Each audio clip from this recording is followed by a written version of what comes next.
Tras la tormenta el arco iris y tras la oscuridad la luz, tras la amargura la alegría que a los creyentes da Jesús. Alegre canto mi alma eleva, pues tras el velo Cristo está. Sostiéneme la fe en su nombre y de mirar su augusta faz.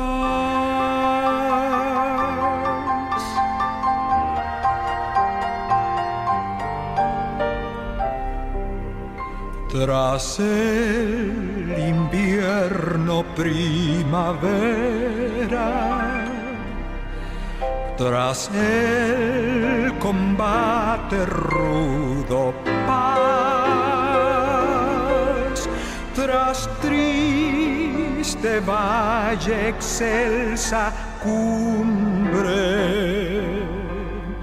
tras cautiverio libertad, elevo canto mi alma canta, pues tras el velo Cristo está. Sostiéneme la fe en su gracia y he de mirar su augusta faz.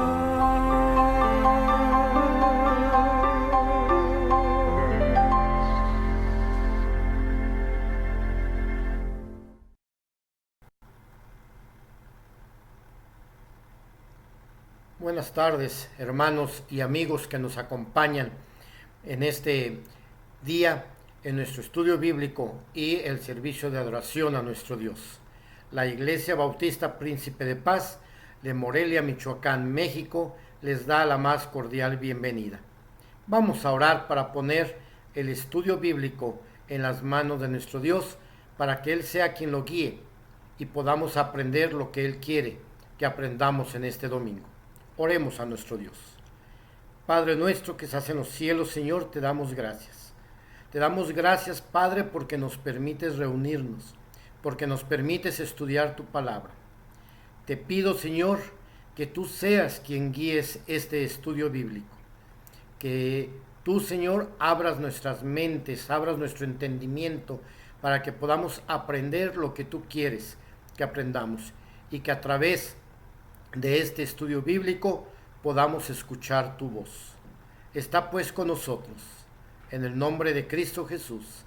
Amén.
Más profundo que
por siempre, ante su trono estaré.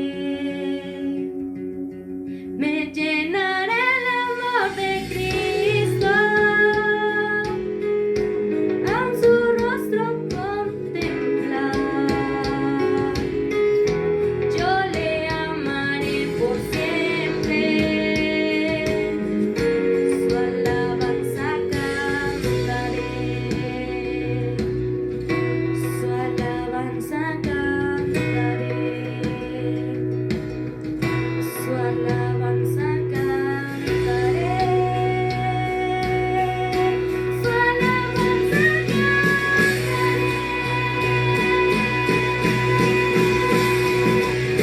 más profundo que el mar, más allá del cielo está,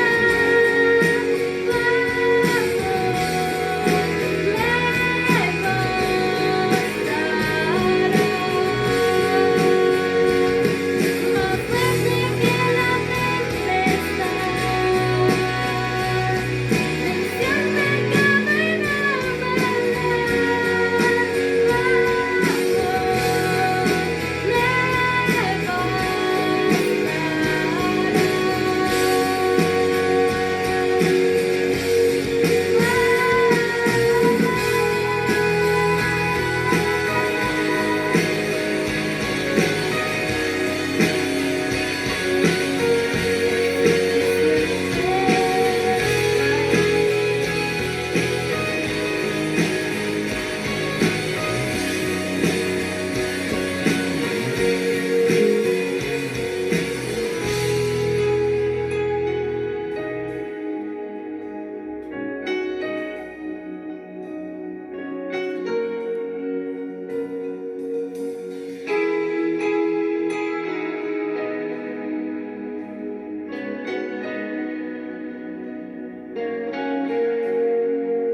Iniciamos la Escuela Bíblica Dominical de la Iglesia Bautista Príncipe de Paz de Morelia, Michoacán, México, por lo que damos una cordial bienvenida a nuestros estimados hermanos y amigos.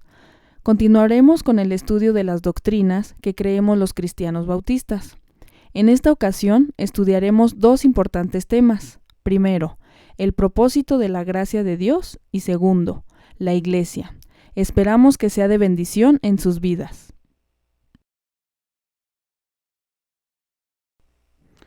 Muchas veces confundimos los conceptos propósito de Dios con voluntad de Dios, pensando que son sinónimos. La palabra propósito la define el diccionario como la determinación firme de hacer algo, mientras que la palabra voluntad la define como deseo o intención.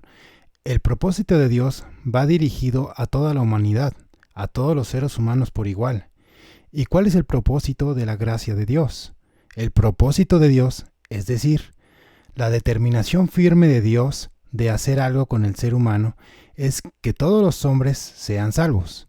La voluntad de Dios es individual y va dirigida solamente a sus hijos, es decir, a los que ya son salvos. La voluntad de Dios puede ser diferente para cada uno de nosotros. Por ejemplo, su voluntad es que alguien sea pastor o otro maestro, etc. El propósito de la gracia de Dios se vislumbra desde los primeros capítulos del Génesis en el llamado de Abraham. Pero Jehová había dicho a Abraham: vete de tu tierra y de tu parentela y de la casa de tu padre a la tierra que te mostraré. Y haré de ti una nación grande y te bendeciré y engrandeceré tu nombre y serás bendición. Bendeciré a los que te bendijeren y a los que te maldijeren maldeciré. Y serán benditas en ti todas las familias de la tierra. Génesis capítulo 12, versículos del 1 al 3. Dios hizo un pacto con Abraham. Haría de él una nación grande, y por medio de ella bendeciría a todas las familias de la tierra, a través de ese pueblo. Dios quería llevar a cabo el plan de salvación y bendición por las naciones, pero el pueblo de Israel no fue fiel a ese pacto. Así que Dios mediante el profeta Jeremías anunció un nuevo pacto.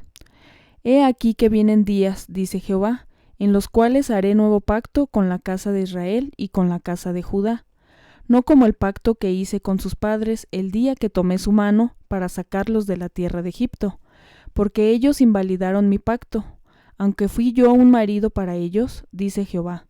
Pero este es el pacto que haré con la casa de Israel, después de aquellos días. Dice Jehová, daré mi ley en su mente y la escribiré en su corazón, y yo seré a ellos por Dios, y ellos me serán por pueblo. Y no enseñará más ninguno a su prójimo, ni ninguno a su hermano, diciendo, conoce Jehová, porque todos me conocerán desde el más pequeño de ellos hasta el más grande, dice Jehová, porque perdonaré la maldad de ellos y no me acordaré más de su pecado. Jeremías capítulo 31, versículos del 31 al 34. Este nuevo pacto se cumplió con Jesucristo. Es por su intermedio que los hombres pueden participar del propósito salvador de Dios. Creemos que la elección manifiesta la bondad y soberanía de Dios. Dios nos eligió a nosotros primero. Jesús expresó esto de forma muy sencilla. No me elegisteis vosotros a mí, sino que yo os elegí a vosotros. Juan capítulo 15, versículo 16. Dicen que el hombre siempre ha buscado a Dios, pero cuando alguien de verdad busca a Dios, se da cuenta que Dios ya lo estaba buscando primero. Dios en su infinita soberanía cumple lo que se propone. Sus planes son perfectos. Su propósito soberano de salvación se llevó a cabo en Cristo, por su intermedio. El plan obra para la salvación de la humanidad caída. ¿Qué pasa con el hombre? ¿Cuál es su parte en esta elección de Dios? Creemos que el hombre debe decidir aceptar o rechazar lo que Dios le ofrece. Dios respeta el libre albedrío, es decir, la capacidad de decidir, con que creó al hombre. Pero Dios no salva a la gente sin la intervención de los discípulos de Cristo, que son los que anuncian el mensaje. Y les dijo, estas son las palabras que os hablé, estando aún con vosotros, que era necesario que se cumpliese todo lo que está escrito de mí en la ley de Moisés, en los profetas y en los salmos. Entonces les abrió el entendimiento para que comprendiesen las escrituras y les dijo, así está escrito, y así fue necesario que el Cristo padeciese y resucitase de los muertos al tercer día, y que se predicase en su nombre el arrepentimiento y el perdón de pecados en todas las naciones, comenzando desde Jerusalén. Y vosotros sois testigos de estas cosas. Lucas capítulo 24, versículos del 44 al 48. Ante la predicación del Evangelio, cada persona debe tomar una decisión, libre y responsable. El que cree tiene vida eterna. Porque de tal manera amó Dios al mundo, que ha dado a su Hijo unigénito, para que todo aquel que en él cree no se pierda, mas tenga vida eterna. Juan capítulo 3, versículo 16. El que rechaza a Cristo es condenado. El que en él cree no es condenado, pero el que no cree ya ha sido condenado, porque no ha creído en el nombre del unigénito, Hijo de Dios. Juan capítulo 3, versículo 18. La Biblia nos enseña que es decisión libre de los hombres aceptar o rechazar al Hijo de Dios. De cierto os digo, que el que oye mi palabra y cree al que me envió, tiene vida eterna, y no vendrá condenación, mas ha pasado de muerte a vida. Juan capítulo 5, versículo 24.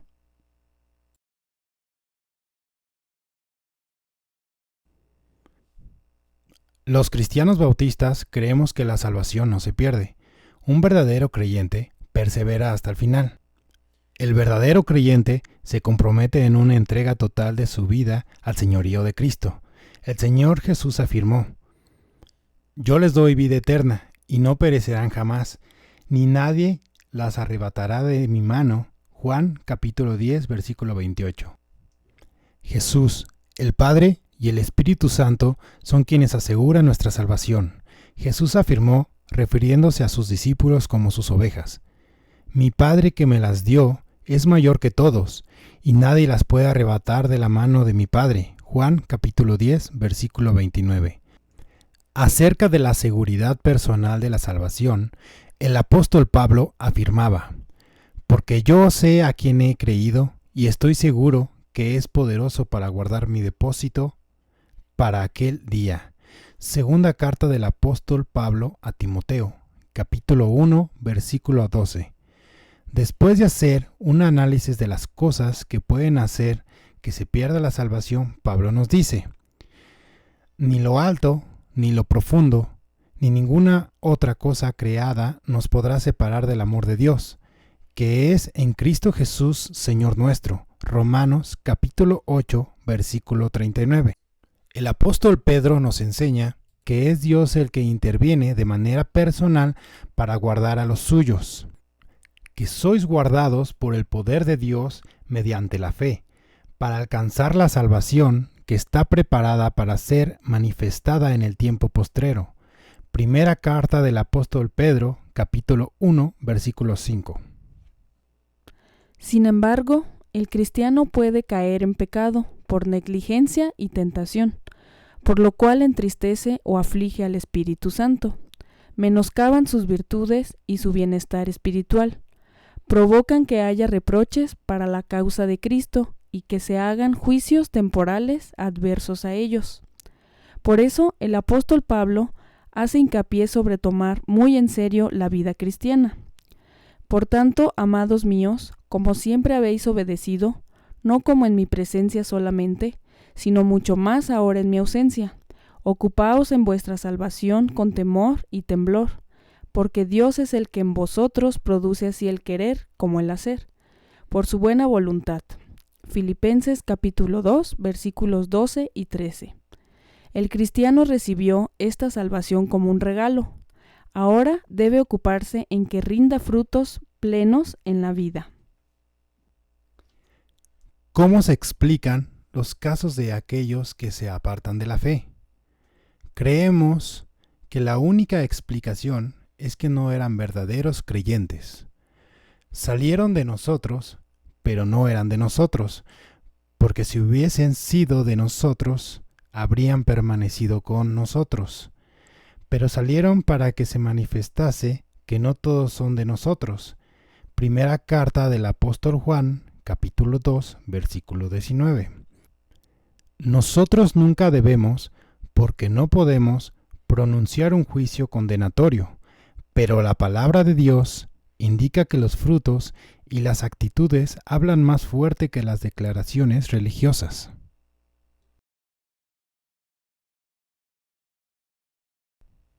¿Podemos explicar sin vacilar lo que distingue una iglesia bautista de otra que no sea bautista? ¿Qué creemos los cristianos bautistas sobre lo que es una iglesia? La palabra griega eclesia proviene de ek, que significa salir de hacia a, y kaleo, que significa llamar, por lo que la palabra eclesia, que se traduce al español como iglesia, puede entenderse como un grupo de personas llamadas de un lugar a otro. Entonces, la iglesia es un conjunto de personas o una congregación que ha sido llamada del mundo hacia Dios. Entonces, los cristianos bautistas creemos que una iglesia neotestamentaria del Señor Jesucristo es un cuerpo local de creyentes bautizados, los cuales están asociados por medio de un pacto en la fe y en la confraternidad del Evangelio. Observan las dos ordenanzas de Cristo y se someten a las enseñanzas de Él. Ejercitan los dones, los derechos y los privilegios con los cuales son dotados por su palabra, y procuran anunciar el Evangelio hasta los fines de la tierra. Creemos que el Señor Jesucristo es el fundador de la iglesia, es la base y fundamento donde se levanta la iglesia, edificado sobre el fundamento de los apóstoles y profetas, siendo la principal piedra del ángulo Jesucristo mismo. Efesios 2:20. La iglesia es el cuerpo de Jesucristo. Él es la cabeza y como tal la dirige y tiene autoridad sobre ella. Es una congregación autónoma, capaz de manejarse por sí misma e independiente de las demás existentes en una ciudad, municipio o país. Por eso los bautistas hablamos de las iglesias bautistas y no de la iglesia bautista. ¿Quién puede ser miembro de una iglesia bautista? Quienes desean ser miembros de una iglesia bautista deben cumplir los siguientes requisitos. Primero, la persona debe hacer una profesión de fe, donde manifieste públicamente un genuino arrepentimiento de sus pecados y su deseo de aceptar al Señor Jesucristo como su único, suficiente y personal Salvador, mostrando evidencias de un cambio de vida. Todos los que habían creído se pueden unir a una iglesia y ser miembros de ella. Segundo, deben ser bautizados, como lo aceptamos las iglesias bautistas, es decir, por inmersión y administrado por una persona idónea. En la próxima clase discutiremos las características del bautismo. Por tanto, id y haced discípulos a todas las naciones, bautizándolos en el nombre del Padre, y del Hijo, y del Espíritu Santo. Tercero, estar de acuerdo en aceptar los compromisos que adquieren todos los miembros de una iglesia bautista. Este compromiso debe ser voluntario y tiene un carácter cristiano y de un servicio leal a los propósitos del reino. Cuando un miembro se traslada a otra iglesia, lo hace a través de una carta credencial que acredita su membresía, testimonio y regularidad en su anterior iglesia.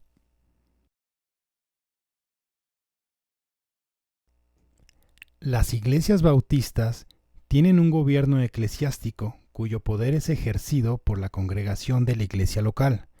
Las decisiones en los asuntos que son de interés general o problemas que afectan a la iglesia en su integridad espiritual y que no están definidos o decididos en las escrituras, las toma la congregación de manera democrática, por mayoría, donde los acuerdos no son fiscalizados por ningún otro organismo eclesiástico. Antes de tomar decisiones, la iglesia ora pidiendo la dirección del Espíritu Santo. Las iglesias bautistas son un cuerpo autónomo. Sin embargo, al existir varias iglesias bautistas en una misma ciudad o región, y aunque son autónomas, pueden asociarse para unificar esfuerzos y fortalecer lazos de fraternidad. Por eso surgen las convenciones nacionales y regionales, así como la Alianza Mundial Bautista. De acuerdo al Nuevo Testamento, las iglesias bautistas solamente deben tener dos tipos de oficiales, los pastores y los diáconos, quienes son nombrados por la asamblea misma reunida en sesión administrativa. Los pastores son nombrados por la iglesia local, de acuerdo a las exigencias de esta y a las características espirituales, culturales y de liderazgo que reúna quien ha de servirles como pastor. Sus requisitos son: palabra fiel. Si alguno anhela obispado, buena obra desea, pero es necesario que el obispo sea irreprensible, marido de una sola mujer, sobrio, prudente, decoroso, hospedador, apto para enseñar, no dado al vino, no pendenciero, no codicioso de ganancias deshonestas, sino amable, apacible, no avaro, que gobierne bien su casa, que tenga a sus hijos en sujeción con toda honestidad. Pues el que no sabe gobernar su propia casa, ¿cómo cuidará de la iglesia de Dios? No un neófito, no sea que envaneciéndose caiga en la condenación del diablo. También es necesario que tenga buen testimonio de los de afuera, para que no caiga en descrédito y en lazo del diablo. Primera carta del apóstol Pablo a Timoteo, capítulo 3, versículos del 1 al 7. En otros lugares de las Escrituras, los pastores también reciben los nombres de obispos, ancianos o presbíteros. Los pastores merecen todo nuestro respeto, admiración y consideración, debido a su cargo y a la congregación que le ha llamado. Ellos son una autoridad espiritual, ungidos por el Señor y apoyados por sus iglesias. Los diáconos son hermanos que sin tener un llamado pastoral se han ganado la confianza y el prestigio gracias a su conducta y espíritu de servicio en la iglesia local. Los diáconos asimismo deben ser honestos, sin doblez, no dados a mucho vino, no codiciosos de ganancias deshonestas, que guarden el misterio de la fe con limpia conciencia, y estos también sean sometidos a prueba primero, y entonces ejerzan el diaconado si son irreprensibles. Las mujeres asimismo sean honestas, no calumniadoras, sino sobrias, fieles en todo. Los diáconos sean maridos de una sola mujer, y que gobiernen bien sus hijos y sus casas, porque los que ejercen bien el diaconado ganan para sí un grado honroso y mucha confianza en la fe que es en Cristo Jesús. Primera carta del apóstol Pablo a Timoteo, capítulo 3, versículos del 8 al 13. El diácono debe ser de gran apoyo a su pastor, tanto en los planes de la iglesia como en su vida personal. Las iglesias bautistas tienen 4 responsabilidades básicas. Primero, adoración. Para ello necesita de un lugar, el templo donde se rinde culto a Dios. Segundo, proclamación.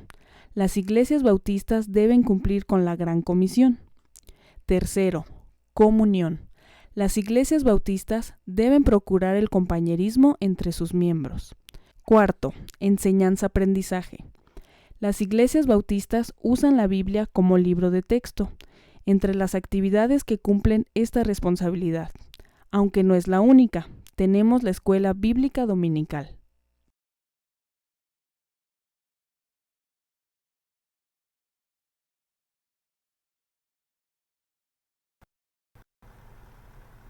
Damos gracias a Dios por este interesante estudio bíblico que nos preparó nuestro hermano David Montemayor, encargado de la escuela dominical de nuestra iglesia. Ahora vamos a comenzar con nuestro servicio de adoración a nuestro Dios. La Iglesia Bautista Príncipe de Paz les da la bienvenida a este servicio de adoración. Sé que será de gran bendición para cada uno de ustedes. Vamos a orar a nuestro Dios y a poner en sus manos el servicio de adoración y la predicación de su palabra. Oremos a nuestro Dios. Padre, nuevamente estamos ante ti. Te agradecemos grandemente, Señor, porque nos permites, a pesar de la contingencia que estamos viviendo, podernos reunir a través de la tecnología para adorarte, Señor. Gracias porque sabemos que tú estás en cada uno de los hogares que nos están viendo y que nos están escuchando. Gracias porque podemos estar unidos en oración y en un mismo espíritu. En tus manos pongo, Señor, el servicio de esta tarde, la predicación de tu palabra. Bendice a nuestro pastor, al hermano Daniel Hurtado, Señor, y síguelo usando aquí en tu iglesia, Señor, con nosotros, Padre. Gracias, Señor, por todas las bendiciones que hemos recibido de parte tuya. Y te pido que podamos, Señor, escuchar tu palabra sin ninguna distracción, para darte a ti toda la gloria y la honra, Señor, en el nombre de Cristo Jesús. Amén.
Milagroso, abres camino, cumples promesas.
estás obrando, siempre estás obrando, aunque no pueda ver, estás obrando, aunque no pueda ver, estás obrando, siempre estás obrando, siempre estás obrando, aunque no pueda ver, estás obrando, aunque no pueda ver, estás obrando, siempre estás obrando, siempre estás obrando, aunque no pueda ver, estás obrando, aunque no pueda ver, estás obrando, siempre estás obrando, siempre estás obrando.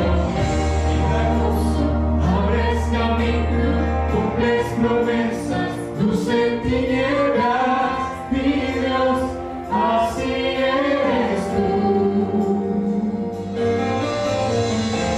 Milagroso, abres camino, cumples promesas, luz en tinieblas, mi Dios, así eres tú. Milagroso, abres camino, cumples promesas, luz en tinieblas, mi Dios, así eres tú. Milagroso, abres camino, cumples promesas, luz en tinieblas, mi Dios, así eres tú. Así eres tú, así eres tú, así eres tú, así eres tú, así eres tú, así eres tú, así eres tú, así eres tú.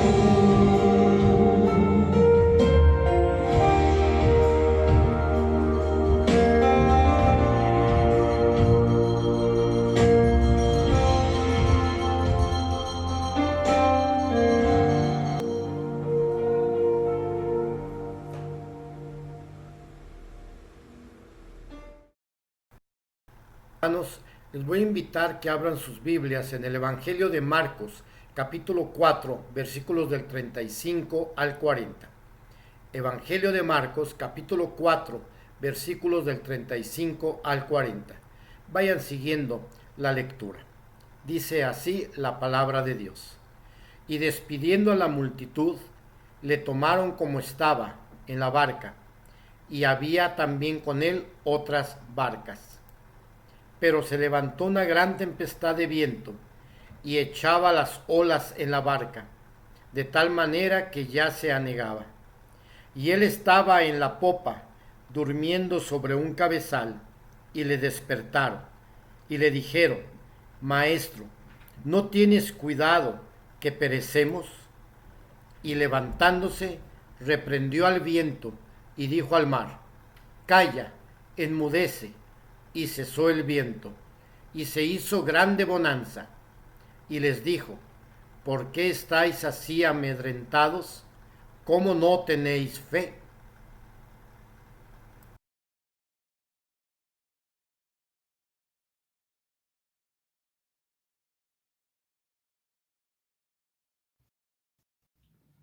Muy buenas tardes, queridos hermanos. Una vez más, pues, con el gozo de poder compartir con ustedes el mensaje de la palabra de Dios. Primer día de la semana, primer día del mes. Y pues darle gracias al Señor que durante este tiempo, pues el Señor ha sido fiel. Lo que se comenzó con una cuarentena, pues ya se hizo sesentena. Y yo creo que el Señor ha sostenido su brazo en favor de nosotros, en favor de su iglesia. Y cómo no podemos entonces congregar, aunque sea virtualmente, pero juntos ahí en nuestros hogares, en nuestros teléfonos, en las computadoras, y reunirnos en un espíritu para darle gracias a Dios por su bondad, por su fidelidad. Darle gracias a Dios porque Él ha tenido cuidado de nosotros. Y comenzando la segunda parte del año, creo que podemos entender que, como dice la Escritura, el Señor permanece fiel. Hoy quiero compartir con ustedes acerca de cuando el Señor Jesús, cuando Dios está en nuestra vida, aunque lleguen las tempestades, vamos a salir adelante. En el Evangelio de Marcos, capítulo 4, versículo 35, el evangelista nos narra un milagro que hizo el Señor Jesús. Y ese mismo milagro que hace 2000 años hizo es el que sigue haciendo hoy. Y es el saber que en aquella ocasión la barca no se hundió, y saber que en nuestra iglesia, si el Señor Jesús está, tampoco se hundirá. Si en nuestra vida, en nuestra familia está el Señor Jesús, tampoco se hundirá. El evangelista Marcos, en el capítulo 4, versículo 35, tiene un subtítulo, Mi Biblia. Si usted tiene su Biblia abierta ahí, tal vez tenga este subtítulo también. Dice: Jesús calma la tempestad. Quiero que me acompañe ahí en su hogar. Usted está ahí con nosotros en el pasaje de Marcos 4, y que leamos estos 5 versículos del 35 al 40, donde yo quiero que veamos cosas muy importantes en cambios que en ocasiones el Señor espera de sus discípulos. Él desea que crezcamos, Él desea que nuestra fe avance. Dice la palabra de Dios, Marcos 4:35, aquel día cuando llegó la noche les decía: pasemos al otro lado. Y despidiendo a la multitud, le tomaron como estaba en la barca, y había también con él otras barcas. Pero se levantó una gran tempestad de viento, y echaba las olas en la barca, de tal manera que ya se anegaba. Y él estaba en la popa durmiendo, sobre un cabezal, y le despertaron y le dijeron: Maestro, ¿no tienes cuidado que perecemos? Y levantándose, reprendió al viento, y dijo al mar: Calla, enmudece. Y cesó el viento, y se hizo grande bonanza. Y les dijo: ¿por qué estáis así amedrentados? ¿Cómo no tenéis fe? Qué hermoso pasaje donde vemos que el Señor Jesús está al pendiente de los que en Él confían. Se cuenta que un día un campesino le pidió a Dios le permitiera mandar sobre la naturaleza para que según él le rindieran mejor sus cosechas. Y Dios se lo concedió. Entonces, cuando el campesino quería lluvia ligera, así sucedía. Cuando pedía sol, este brillaba en su esplendor. Si necesitaba más agua, llovía más regularmente. Y así él fue controlando, en cierta manera, el temporal. Pero cuando llegó el tiempo de la cosecha, ¿cuál fue su sorpresa? Fue muy grande, porque resultó un total fracaso. Desconcertado y medio molesto, le preguntó a Dios: ¿por qué salió así la cosa? Si él había puesto los climas que creyó convenientes. Pero Dios le contestó: tú pediste lo que quisiste, mas no lo que de verdad convenía. Nunca pediste tormentas, y estas son muy necesarias para limpiar la siembra, ahuyentar aves y animales que la consuman, y purificarla de plagas que la destruyen. Qué anécdota, qué ilustración. Vemos que las tormentas son necesarias por muchas razones. Déjenme decirles, queridos hermanos y amigos, que Dios constantemente nos llevará a pasar al otro lado. Es decir, a un cambio, que si bien es cierto, ¿verdad?, traerá cosas importantes, sorpresas, temores, tal vez algunas dificultades, pero en cierto momento, inclusive aunque nos causen temor, duda o frustración, serán necesarios tener. La Escritura dice que el mismo Señor Jesús les dijo: pasemos al otro lado. Porque nosotros como creyentes debemos confiar plenamente en Dios, aun en los momentos de dificultad. Dios tiene propósitos. El Señor quiere hacer cambios, sacarnos a veces de la comodidad, a veces aumentar nuestra fe. Lo que nosotros tenemos que hacer es estar plenamente confiando en que Dios sabe, en que Dios está y que siempre estará en los momentos más difíciles de nuestra vida. Es necesario que nosotros mantengamos nuestra fe firme, que nuestra convicción de confiar plenamente en Dios sea como un ancla que no se mueva. Muchos se preguntan, ¿por qué nosotros tenemos que confiar solamente en el Señor? Pues les voy a decir por qué. Muchas de las veces no entendemos que necesitamos hacer cambios y que los cambios son necesarios. ¿Qué es un cambio? Pues es una acción, el resultado de pasar de un estado o de modo a ser otro distinto. Así que si se quieren lograr cambios en algo o en alguien, siempre será necesario que exista esa transición, que pasemos a otro lado. Los discípulos se encontraban en entrenamiento. Vemos que tenían recién, el Señor Jesús los había llamado a que estuviesen con Él, a que caminaran con Él. Estaban en constantes cambios. Y el Señor Jesús les dice que era necesario que pasaran al otro lado del mar de Galilea y emprenden esa travesía, pero no contaban con la tormenta. No contaban con que esa tormenta inclusive pusiera en peligro sus vidas, que llegaban a sentir cierto temor, siendo algunos de ellos pescadores de experiencia. ¿Por qué el Señor Jesús quería esto o permitió esto? Ellos venían de ver milagros, ellos habían visto cómo había levantado al paralítico, ellos habían visto cómo le había dado la vista al ciego, ellos habían escuchado el sermón del monte, las palabras de sabiduría del Señor. Sin embargo, había mucho más esperándoles del otro lado del lago. Aún faltaba un endemoniado que liberar, mujeres que necesitaban ser entrenadas y sanadas, incluso una niña que necesitaba ser resucitada. Pero ellos tenían que no solamente haber visto un milagro del Señor Jesús, no solamente haber escuchado una enseñanza, ellos tenían que sentir en su propia vida, en su propio ser, el poder, la confianza y el amor del Señor Jesús en su propia vida. En ocasiones nosotros sabemos historias muy lindas de la Biblia. Nosotros sabemos que hay más de 9,000 promesas en la Escritura para nosotros. Y las podemos saber de memoria, las podemos recitar.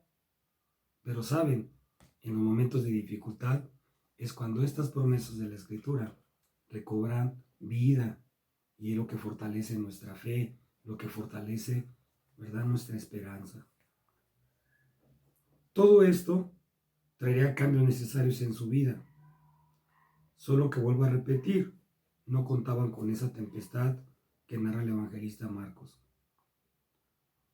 Esta tenía un propósito, que ellos pudieran cambiar, transformar su manera de ver las cosas. Porque más allá de los milagros que estaban por ver en otras personas, el Señor Jesús y Dios ahora en nuestra vida considera que es necesario experimentarlos en nuestra propia fe, en nuestro propio caminar. El propósito de Dios siempre será que crezcamos, que seamos transformados. Y a veces en ese proceso encontraremos tormentas, situaciones fuera de nuestro control, que les decía, queridos hermanos, en ocasiones van a doler, en ocasiones van a sentir desesperación, tal vez miedo. Yo sé de algunos estudiantes que van a hacer su preparación y tienen que dejar el hogar, se tienen que ir lejos de casa. Algunos de nuestros hermanos tienen sus hijos de frontera a frontera. Yo imagino la primera vez que salieron y los despidieron, que los pusieron en un aeropuerto o en una central de autobuses, pues han de haber sentido angustia y Señor, cuídalos, y van solos. pero en ocasiones es necesario. Ellos están desarrollando, ellos están ejercitando su profesión, ellos están plenos, desarrollando lo que a ellos les gusta. Les decía, hermanos, los cambios la mayoría de las veces tienen estas características de temor, de desesperación, de angustia, pero también son necesarios, y más cuando forman parte del propósito de Dios para nuestra vida. Les decía, estamos partiendo la mitad del año, la segunda parte del año.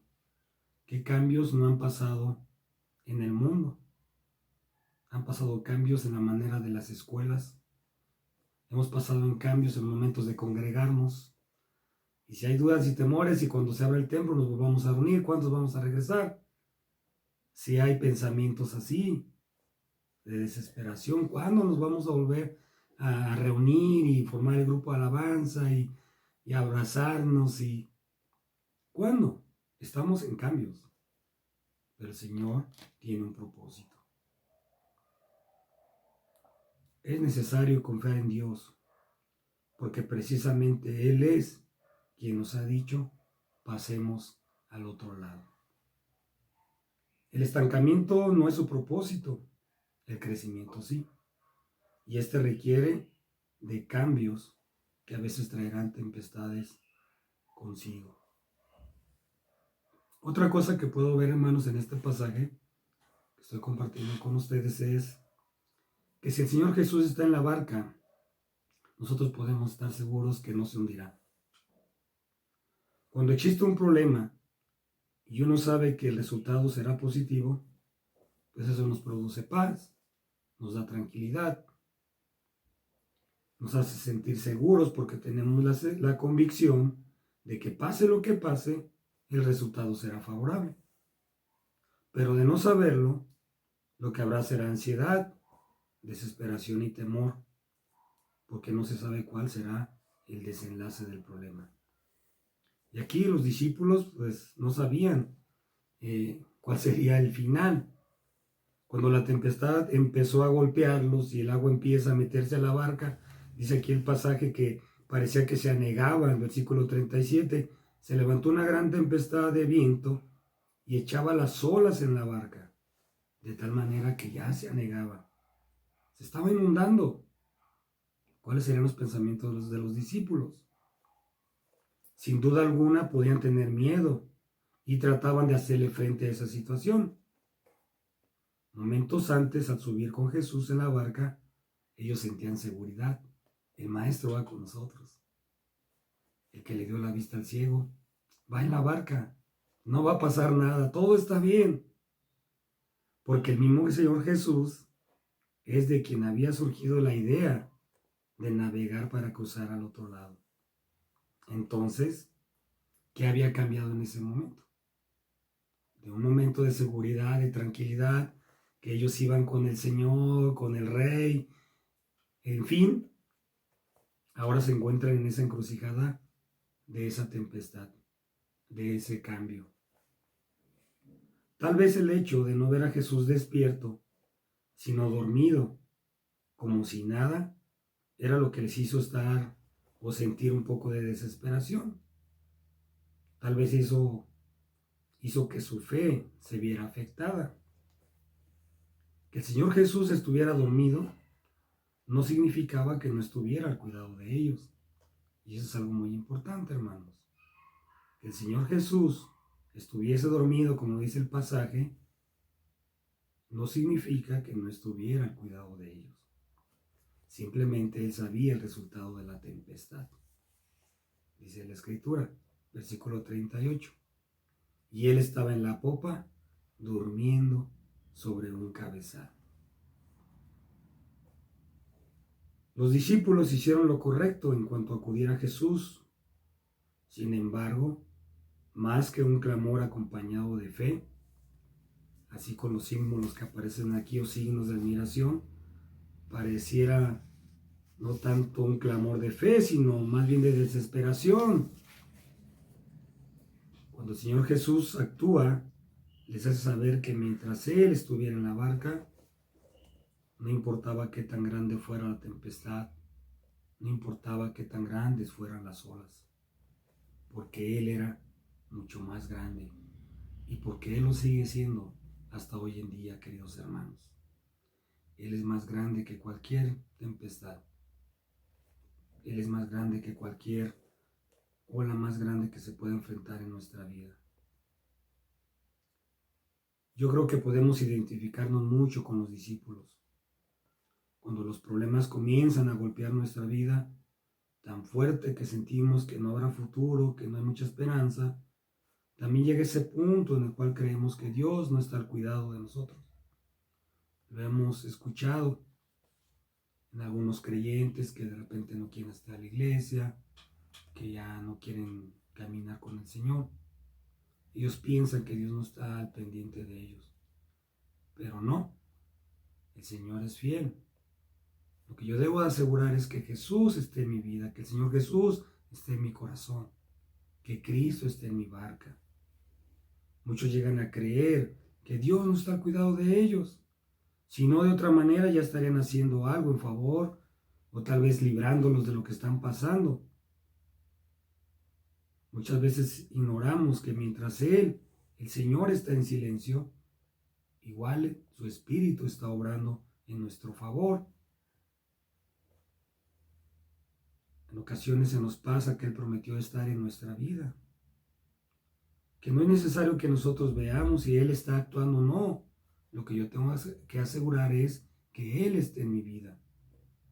Ese no es asunto tanto propio mío. ¿Qué va a hacer el Señor? Si lo va a hacer, cuándo lo va a hacer, cómo lo va a hacer. El asunto mío es saber que Cristo está en mi barca. Nuestra parte debe ser tener la fe firme, la convicción que mientras Él esté en nuestra vida, no hay tormenta lo bastante grande como para que me pueda hundir. Eso es lo que yo tengo que asegurar, que Él está en mi vida. No olvidar que el mismo Señor Jesús, que aceptó la invitación de entrar en nuestros corazones, sigue ahí sin importar las circunstancias, el tiempo, e incluso si nosotros podemos o no verla actuar, no es responsabilidad de nosotros y debemos descansar en ello. El Señor Jesús estaba durmiendo. Sus discípulos estaban obedeciéndole cuando le dijo, pasemos, subamos a la barca. El Señor Jesús sabía qué iba a hacer cuando le dice al mar, calla, cuando le dice al viento, enmudece. Y dice la palabra de Dios, el versículo 39, se hizo grande bonanza. Otra cosa muy importante, hermanos, y yo quiero que no se nos pase, es que cuando Jesús está en nuestra barca, Él tiene el control sobre todas las cosas, sobre cualquier tormenta, sobre cualquier adversidad. Hace tiempo compartí en la iglesia con ustedes, espero que lo puedan recordar este mensaje. Hablaba cuando el apóstol Pablo, ¿verdad?, iba en una barca también, y llega a Euroclidón, un huracán muy grande, y yo les decía, ¿verdad?, que en Hechos capítulo 27, el escritor Lucas se le olvidó contar a alguien muy importante. Ahí dice el pasaje en Hechos 27, 36, dice, entonces todos teniendo ya mejor ánimo comieron también, y éramos todas las personas en la nave 276. No sé cuántos de ustedes que están ahorita, hermanos, estuvieron la vez que compartí de este pasaje. Yo les decía que en realidad no eran 276, sino yo les decía que eran 277, porque dice la Biblia que el ángel llegó con el apóstol Pablo, le dijo que no temieran, que iban a llegar a buen puerto, y que Pablo da gracias, aun cuando ya habían aventado víveres a la mar, cuando estaban desesperados, cuando aún los soldados querían matar a los prisioneros, toda la historia. El apóstol Pablo pudo orar, pudo cenar tranquilamente, porque el apóstol Pablo, al igual que cada creyente como ustedes y como yo, que le hemos abierto nuestro corazón al Señor Jesús y que Él está en nuestra barca, que Él está en nuestra vida, podemos estar confiados. Ahí dice el pasaje en el versículo 37 que eran 276 personas. Y yo les dije, hermanos, le faltó contar el más importante, 277, el ángel que estaba acompañando y animando y fortaleciendo al apóstol Pablo. El Señor tiene el control sobre la tormenta. En el versículo 40 de Marcos 4 dice, y les dijo, ¿por qué estáis así amedrentados? ¿Cómo no tenéis fe?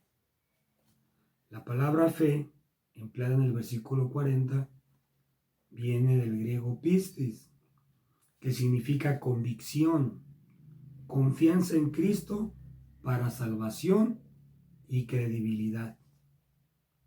Básicamente esa fue la pregunta que el Señor Jesús les hace a los discípulos. ¿Cómo no confían en mí? Cuando los discípulos acuden a decirle al Señor Jesús casi en un tono de reclamo acerca de que si no le preocupara, que fueran a morir, lo que estaban pasando, como algunos creyentes en ocasiones, el Señor Jesús se levanta majestuoso como un rey. No imagino ese cuadro tan lindo. Y dice la Biblia que ordena al viento y al mar tranquilizarse. ¿Y qué pasó? Así sucedió. Los discípulos se sorprendieron. Habían olvidado los milagros que antes habían presenciado.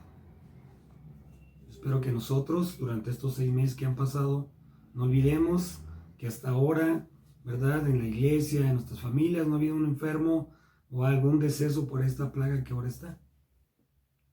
Que digamos, el Señor está en nuestra barca. No olvidemos que en estos 6 meses que van del año, no ha faltado un plato de pan en nuestra mesa. Algunos de mis hermanos, el trabajo ha escaseado, el trabajo no ha resultado, pero el Señor está ahí, hermanos. Esa es la convicción, esa es la fe, esa es la confianza en Cristo para salvación y para saber que Él está ahí. Pero más importante aún, hermanos, estaban olvidando que consigo iba el Hijo de Dios y que Él en todo momento estaba en control de la situación. Y no solo de la situación de la tormenta, sino de la situación de su vida, de nuestra vida, hermanos. Porque al final del día era por eso que todo eso estaba pasando. Porque debía haber cambios, crecimiento en cada uno de los que iban en esa barca. Y de todo eso Dios tiene el control. Porque nace de su corazón que nosotros aprendamos a depender plenamente de nuestro Padre Celestial. Cuando vemos los problemas a lo lejos, confiar en Dios y que Él tiene el control es sencillo. No nos está pasando a nosotros. Pero cuando los problemas están entrando a nuestra vida y están golpeando con fuerza, es mucho más complicado tener fe de que Dios tiene el control. Llegamos a pensar que si tuviera el control, todos los problemas tendrían que haberse detenido antes de que llegaran a nuestra vida. Pero no es así. Muchas veces van a llegar a golpear a nuestra puerta, a nuestra fe, a nuestra vida, a nuestra iglesia. Y lo van a hacer tan fuerte que querrán que olvidemos una realidad. El enemigo va a tratar que olvidemos que Dios tiene el control de la tormenta. Eso no cambia hoy en día, ya que la tempestad esté cerca, o esté lejos, o esté dentro de nuestra barca. Déjeme decirle, querido hermano, el Señor sigue teniendo el control. Confiar en Dios, tener esa convicción en Él, a pesar de que nuestra vida pareciera, hermanos, que se está hundiendo, va a ser el reto que nosotros tendremos que llevar a cabo. Calmar la tormenta no es asunto mío, es asunto del Señor. Necesitamos entender algo que no parece muy simple, que no pareciera sencillo, pero saben, nuestra fe en Dios no puede ni debe de ser circunstancial. Es decir, si las cosas van bien, confía en Dios, pero si van mal, tal vez ya no lo haga tanto. Ese no es el pensamiento correcto.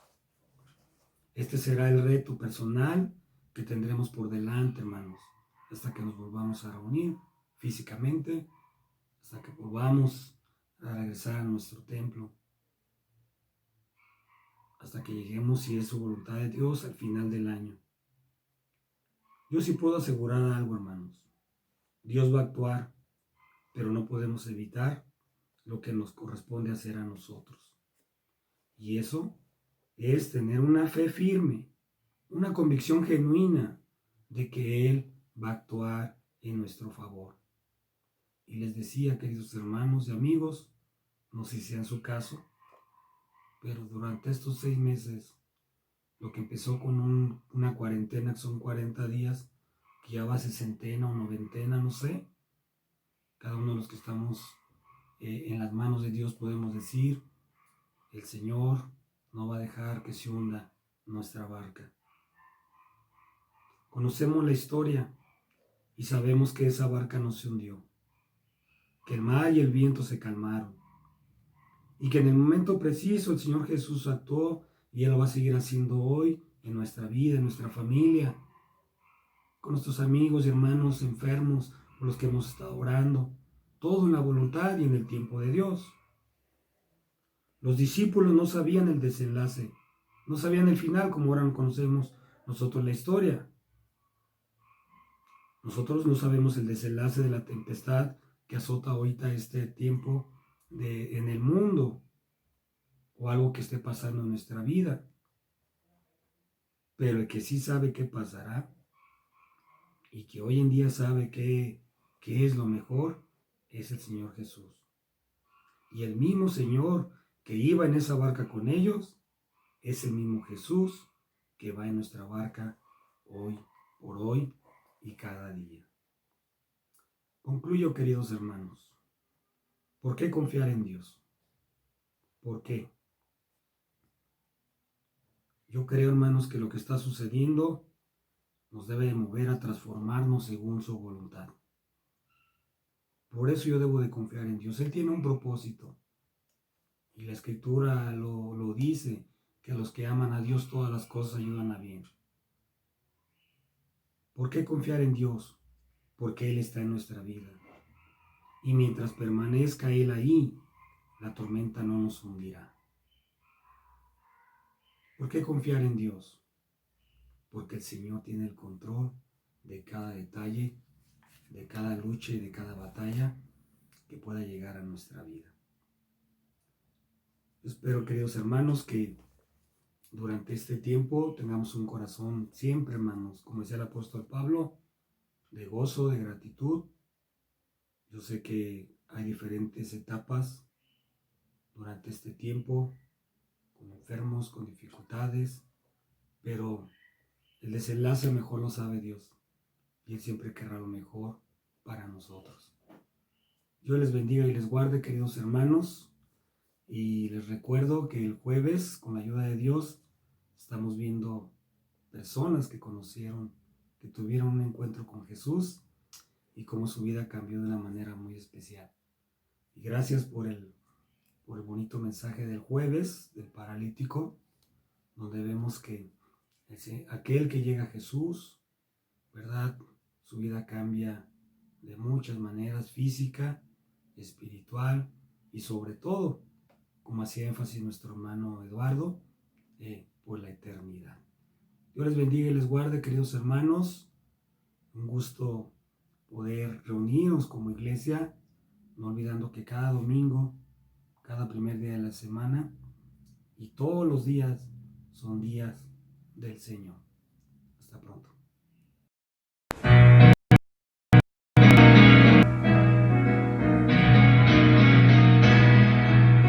Maestro, se crespan las aguas y no queda tempestad. Los grandes abismos del cielo se llenan de oscuridad. Nubes que tienen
Le damos gracias por habernos permitido estar presentes en nuestro servicio de adoración a Él.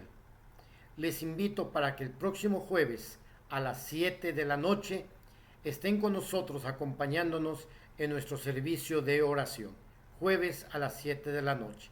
Si alguno de ustedes tiene alguna petición o alguna acción de gracias que quieran que pongamos en las manos de nuestro Dios, mándenos un comentario, mándenos un mensaje a través de nuestra página oficial de Facebook y con mucho gusto estaremos orando por ustedes.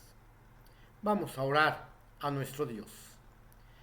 Padre nuestro que estás en los cielos, Señor, gracias te damos por la oportunidad que nos diste de escuchar tu palabra. Gracias te damos por la oportunidad que nos diste de aprender más acerca de tu palabra, Señor. Bendice a esta tu iglesia. Bendice a esta iglesia bautista Príncipe de Paz, Señor. Y úsanos como tú quieres usarnos. Haznos entender tu voluntad, Señor. Gracias, Padre, porque pudimos sentir tu presencia en esta hora. Gracias, Señor, por cada uno de los que participaron en este tu servicio. Gracias, Padre, por cada uno de los hogares que escucharon tu palabra a través de nuestro servicio de adoración a ti. Bendícenos y quédate en el hogar de cada uno de nosotros, ahora y siempre, en el nombre de Cristo Jesús. Amén. Y al que puede confirmaros según mi evangelio y la predicación de Jesucristo, según la revelación del misterio que se ha mantenido oculto desde tiempos eternos, pero que ha sido manifestado ahora, y que por las escrituras de los profetas, según el mandamiento del Dios eterno, se ha dado a conocer a todas las gentes para que obedezcan a la fe. Al único y sabio Dios sea gloria mediante Jesucristo para siempre. Amén. ¿Cómo podré estar triste? ¿Cómo entre sombras ir? ¿Cómo sentirme solo y en el dolor vivir? Si Cristo es mi consuelo, mi amigo siempre fiel, si aún las aves tienen seguro asilo en él, si aún las aves tienen seguro asilo en él, feliz cantando alegre,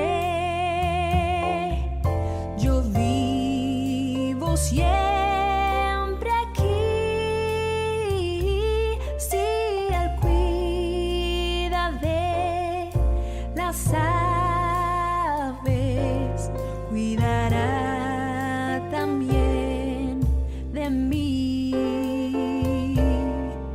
Si Él cuida de las aves, cuidará también de mí.